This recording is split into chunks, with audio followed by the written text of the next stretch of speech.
Howdy folks, hope y'all doing okay today. So this one's going to be short, sweet, and to the point. Friday,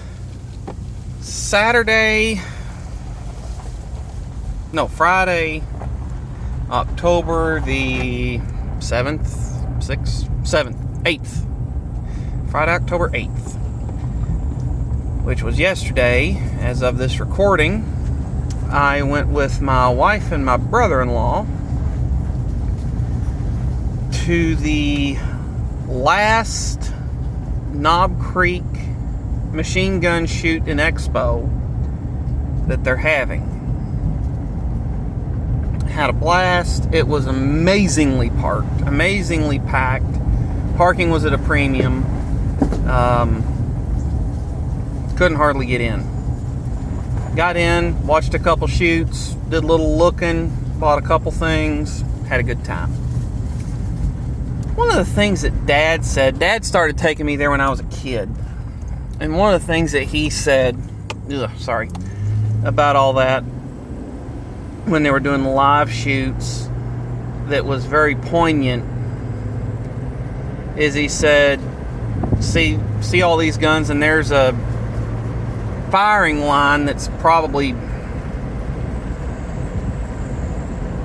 50 or 60 guns long, of everything from big 50 cal Barrett sniper rifles up to the 6-barrel Gatling gun that can shoot 3,200 rounds a minute. But the thing that he said that was so poignant is he said, now see all the stuff raining down over on that range to anywhere from 100 to 300 yards out. Yeah.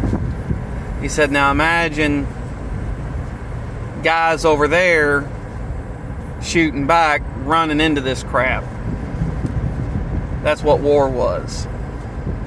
Dad never served.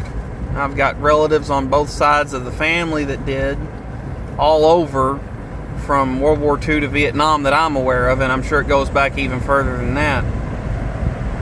But they were shooting everything from sniper rifles to old cannons up to modern machine guns and everything in between. So I'm going to post up some videos of all that here after this one goes up. But the 50th anniversary of the Knob Creek machine gun shoot, which apparently started in 71, I didn't know that, and ended yesterday, October the 8th, 2001. Well, that was the last one I'm going to go to. They're still having one today on the 9th, but I had other obligations. So anyway, I hope y'all enjoy. Don't mind my laughter.